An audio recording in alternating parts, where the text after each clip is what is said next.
Oh. Hi there. Okay. This is Andrea after aerodynamics, and we are getting attacked by acorns. We did not pick the best place to maybe stop to do this, but I got Spicy Pete over here. We are out and about for reasons we will share in a few weeks, but we have to do the weekly podcast. So we're going to try and get through this with hopefully no cracks to our windshield. Peter's going to go take our dog. Do you want to show Fargo? We've got Fargo in here too. Hi, Fargy. I know you're not happy about it. All right, I'm going to pop in my headphones so Peter can enjoy his breakfast, and hopefully we will drown out the dog who is not thrilled with our current situation. Hello!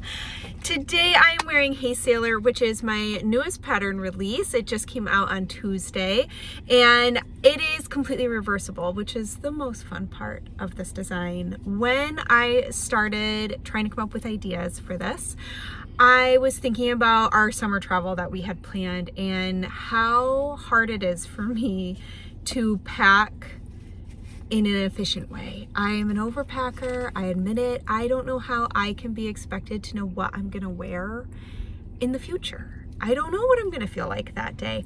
So I had this idea of, obviously we can always pair a garment with multiple outfits, but I was like, but what if it could do double duty and kind of look a little bit different depending on how we wear it? So Hey Sailor is a boat neck, which means it is completely reversible. And I actually designed it with the buttons in the back. It is an actual cardigan. I have had people ask if they're just for show, but it is an actual cardigan. And one of my testers actually wore it open over a dress, and it was so cute. So I'm wearing it with buttons in the front today because I want you to be able to see the buttons during this episode, but you can wear it either way. I knit it up in Knitting for Olive. So I get asked all the time to do more warm weather patterns, and the hard thing for me in the past has been finding yarns that don't hurt my hands, because 100% linen or cotton yarns, which tends to be the ones I check out, oftentimes hurt my hands because they're just not elastic. There's no give or bounce in those kinds of fibers. So I've struggled with that in the past. Thankfully, this sweater was designed for the 8th annual, I can't believe it's been 8 years, Insta Friends knit along, which is hosted by my friend Jess from Shop La Mercerie. And she was like, have you ever tried knitting for Olive? And I hadn't, which is crazy since my daughter's name is Olive. So she sent me some of their yarns to try out, and I was blown away by how much better their yarns felt on my hands. They have an amazing silk yarn that is on my to try for a pattern next list, and then the one that I chose for this, which is I believe either 70 or 80% cotton. I think it's 70, and then 30% wool. And it was a dream to knit with. It felt good on my hands. The finished fabric is cool but soft. I mean, it kind of feels like a ready to wear, honestly. The fabric is just like, you can kind of see it just has this really nice drape. Anyways, I loved it.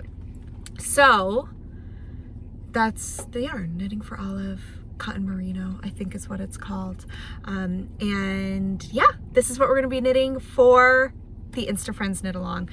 That is a super casual knit along that my friend just started 8 years ago to celebrate the friendships that we are able to make even when we don't live close to some of the people.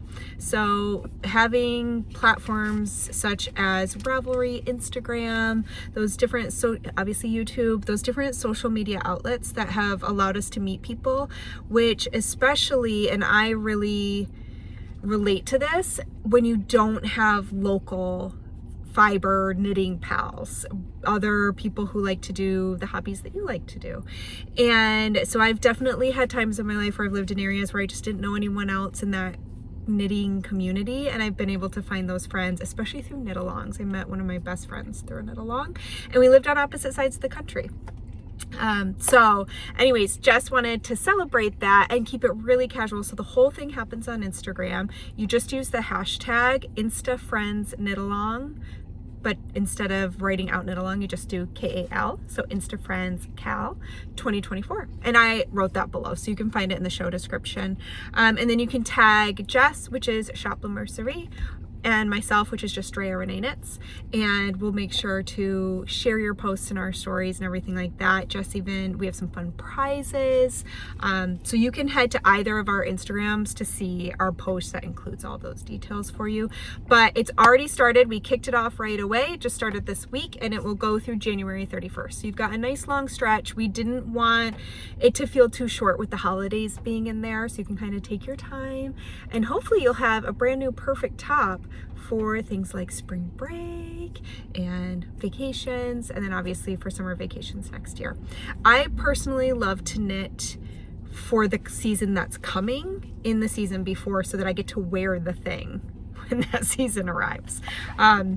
So hopefully this will line up well for you. All right, coffee break, and then let's get into some questions. Hopefully I didn't forget anything. Ooh, I will well, no, I'll mention that at the end. Okay. Questions. Question number 1. I have a plying question. Do you think it is necessary for a new spinner to focus mostly on 2-ply yarns when they are just learning to spin, and then move on to 3-ply once they've reached a certain proficiency? Personally, I haven't found that plying 3 singles is too much different than plying 2, but I'm wondering if I'm getting ahead of myself. So, I'm not a spinning teacher, and I do feel like that would probably be the person to ask, because they have been around so many new spinners, where I can only kind of pull from my own personal experience. But I don't think you have to start with a 2-ply, especially if you're comfortable managing all 3-plies. The nice thing about a 3-ply, I think, is that it's a little more forgiving. Because you're twisting 3 strands around each other, I find that it fills in inconsistencies better than if you're just doing a 2-ply. Just a 2-ply, if you get 2 thin areas and then 2 thick areas, it's just gonna be a lot more obvious. Where having that 3rd ply thrown in tends to help offset that, and you end up with a more consistent yarn at the end. So I don't think it's too much to juggle. You know, you've got 3 finger gaps. So might as well use them all up and put a ply in each to manage the singles. But I don't think there's anything wrong with shooting for a 3-ply right out the gate. But I think it's personal preference, not experience. And I would be so curious if there are any people watching who happen to do some spinning, teaching of spinning, then having you guys weigh in on what you think. Have you noticed something? If you've taught spinning or you've been around a lot of new spinners, have you noticed if one tends to be easier than the other? Oh, I don't know what I was gonna try and go to the next question on my phone, but that is not where the questions are. Okay, so the next question. I have just purchased yarn for Vellichor. Wow, really enjoying this coffee. I hope you are enjoying something maybe warm and cozy right now too. Today it really feels like fall here. I mean, you can't really see, ooh, fall colors, and there's leaves falling. So we're actually getting ready to do a photo shoot. It's sprinkling a little bit, so we're trying to wait it out. But we're going into the woods anyway, so hopefully we'll be okay. But we're getting ready to do a photo shoot, and it's gonna be so like fall-esque, autumn-esque, beautiful. Anyways, questions. So, I have just purchased yarn for Vellichor and reviewed the pattern instructions. I'm curious about the striping and carrying the yarn over the rows. Do you carry CC2 over the 22 rows where it is not used, or do you break the yarn and weave in the ends? Or is it knitter's choice? Do you think one way yields a more polished finish? So if you I love that you reviewed the instructions first. That is so great. I think that it really can help us visualize what we're going to be doing in a pattern if we do even just a quick skim, especially paying attention to page 3 in my patterns, which is the notes, and there's so many helpful tips in there. But this is, once you actually jump into the pattern, I think you'll catch this. In the actual stitch pattern, which you're going to find on page 4, it actually does tell you to join that one secondary contrast color that does the individual stripes, you join it and then you do break it right after you use it. I actually don't recommend you carry that one up because it is a couple inches, and I think that that's just a long way to carry a color up, and I would worry if you carried it too tightly that it's gonna cause an unfortunate kind of scrunching of the fabric. Or on the flip side, if it's too loose, it might just be something that you get fingers or rings caught on inside your sweater. So when I say to carry the yarn up without breaking, I'm referring to the main color and the first contrast. And yeah, the second contrast, you're just gonna go ahead, join and break the few times you need to use it. You had another follow-up and related, how do you carry yarn up the rows when not in use, such as in this pattern and in Shifty? I know what I've done, but wondering if there's a better way. So honestly, I think that this is a little hard to just articulate. It's a little easier to show, but really all I think it comes down to is being consistent. I don't think that there's necessarily some perfect way to carry your colors up. I just think you need to do it the same way every time in a single project. So if you like to carry, you know, sometimes I will have the color I'm dropping and the color that I'm carrying up. And so I will drop the color I'm finished with over the color I'm carrying up so that it kind of catches it. And I just make sure to do that every single time. So again, just kind of making sure, so I like to kind of like lock it up as I go. But again, just be consistent and don't pull up super tight on anything, because you want there to be some give, especially as you're putting on that garment, blocking that garment. You don't want it to be too tight. But if you're only carrying it up a couple rows, it should be just fine. I will also say, as much as I feel like there's not a perfect way, maybe one of you feel like there's a perfect way. So if you'd like to share a method that has worked well for you, feel free. Okay, so this is such a great one. This is about sizing for Hey Sailor. Did I mention the name? I must have. Anyways, I'm excited to knit your Hey Sailor pattern, but I'm stuck on how to size the pattern to fit my body. My bust is smaller than my waist, so given the way this garment is designed, I'm guessing I should pick the size that best fits my waist. So we actually just talked about this in a previous episode with somebody who fell into that same category, which is my largest part. That means I'm knitting a size 11, which is fine, but if I do that, I'm worried the bust will be too big, because if I chose the size based on my bust, I'd be closer to the 9 or 10. Additionally, the largest size isn't large enough for my upper arms, and I'd like to add a few inches of circumference for the upper arm. So that is a super easy fix. I'll get to that, but let's pick your size first. So this is a little hard. I wish we were sitting together so that I could know what you're looking at with your ease. There's some follow-up questions I would love to ask, but my recommendation would be to look at your two measurements. I'm curious how big of a difference there is between your full waist measurement and your bust measurement.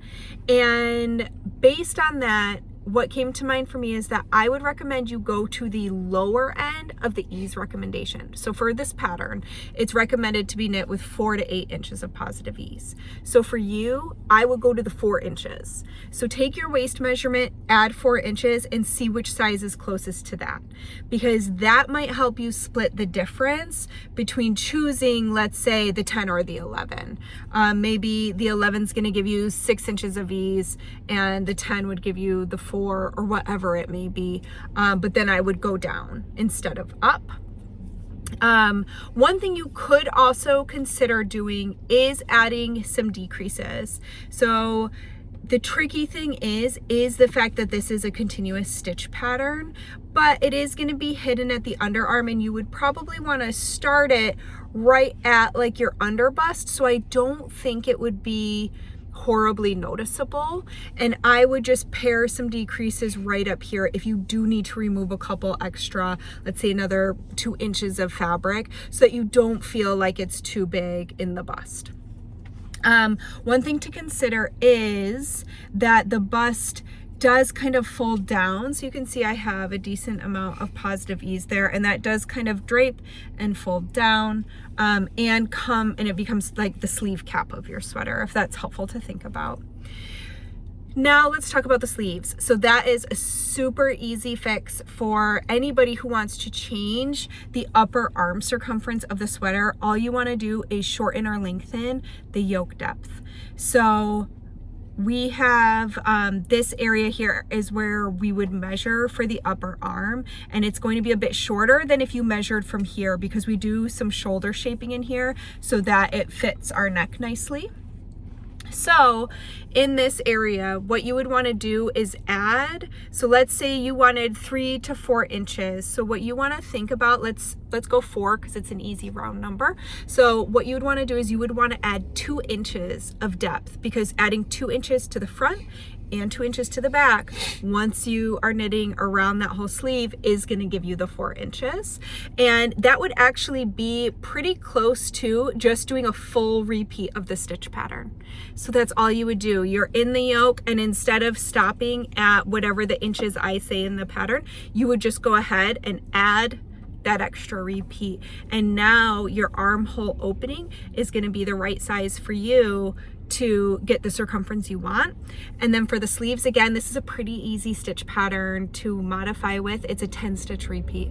So all you want to do is when you're picking up stitches, make sure that you pick up, and however many stitches you want to pick up extra to hit that extra inches, is to make sure it's in quantities of 10. So let's say you pick up an extra, I can't remember my stitch gauge on this off the top of my head, but let's just say you need to pick up, if it was, say, close to 18 inches or 18 stitches to get you the perfect 4 inches, go ahead and just pick up 20. And that would keep you within the stitch pattern. So as long as it's divisible by 10, then you'll be good.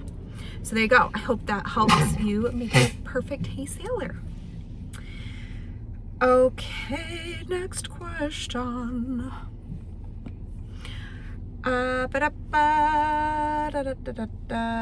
Okay, so this is great. So this is a spinning question, but also applies to if you have little balls of yarn or mini skeins hanging around. I'm spinning on a spindle, and I'm trying out different fibers, weights, and techniques, and ending up with a lot of tiny skeins. Do you have any suggestions for what to do with them? They're not consistent or cohesive enough to go together in a large project by themselves, but I want to use my handspun rather than tucking it away. How did you use your first handspun yarns? So in all honesty, I didn't. Mine were not very usable. So it sounds like you're a little better off than I was. My very first skein was straight up rope. I mean, my type A personality came out real hard in that first skein. It was like pigtail city. It was so tightly wound. So I did not, I just kept them. But as far as having little odds and ends to use up, some really great ideas include color work. So you don't generally always need a ton of yarn to do the motif in something. And you can kind of fudge it. If it's not the perfect yarn weight, you can make it work. So color work is a great one. Using weaving projects, especially if they're inconsistent, doing a cute like little tapestry wall hanging weaving is another good one. And then also consider looking online. A lot of people do patterns for like mini skein advent kits and stuff like that. What is that? Construction. Oh, we now have construction going on behind us. On the road. Should we take this on the road? Sure. Yeah. Okay, train of thought. I'm just gonna click it back into place. So looking at patterns online for like little mini skein kits. Also, I like to use my odds and ends for swatching. Even if it's not gonna be what I use the actual project for, the yarn I wanna use for the actual project, I'm really struggling to hold those together. So also yeah. I also don't usually do this in front of somebody. I mean, thankfully it's you, so. Yoo-hoo! Okay, so checking out patterns that were designed for things like mini skeins. I know you said you don't want to use them in the same project per se, but sometimes even if they're not all the same weight, holding them together, making cute little mitts, mix and match kinds of things. But yeah, color work I think is a great way to use them up too. Or just put some pegs in your wall and hang them and be like, the beginning of my journey. Okay. Whew, last question. Thanks for sticking through. At least we stopped getting attacked by acorns. All right, I love your newest design. Thank you. Can I make it without the button band? So just a shirt rather than a cardigan top. How would you make this adjustment? So I have actually gotten this a few times. It came up in the comments on the post and I got an email about it. So there's a few of you who would love to do this, but I am sorry to say that I just don't recommend it, and here's why. When I was swatching for this sweater pattern, so this clever little cute, isn't that such a cute little stitch pattern? The way it's created though is with slip stitches. And so originally I had thought about just doing a top. I wasn't necessarily thinking the cardigan right out the gate. And so I was swatching in the round, and that is when I realized that, oh no, this stitch pattern doesn't play well over a larger amount of fabric in the round. It's totally fine for the sleeves, but for the whole body in the round, what happens is you are slipping that whole block in a row, and you actually get what looks like a little bit of laddering or gaping because it's too stacked up on itself. It's a little hard to describe without doing it, but you could try it. I just don't recommend it. I personally did not like how it became distorted in the round over a larger amount. Compared to working flat. So that is one of the reasons why I then was like, okay, let's think about this. And then the idea sparked to do the little reversible top with the buttons, which I'm so happy. I'm happy it didn't work out as originally planned, because I love where it landed. But that is just kind of the case, I think, for the stitch pattern personally. Maybe you won't mind it, and it'll, you know, I think with blocking it does improve.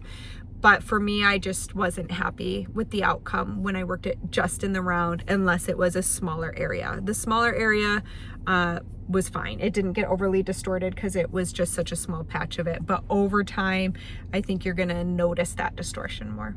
So, okay. Let's wind things down. You can find links for this pattern as always below. I already talked about the Insta Friends knit along, which again, I put all of that in the description as well. We are of course still going strong on our framed Rhinebeck knit along.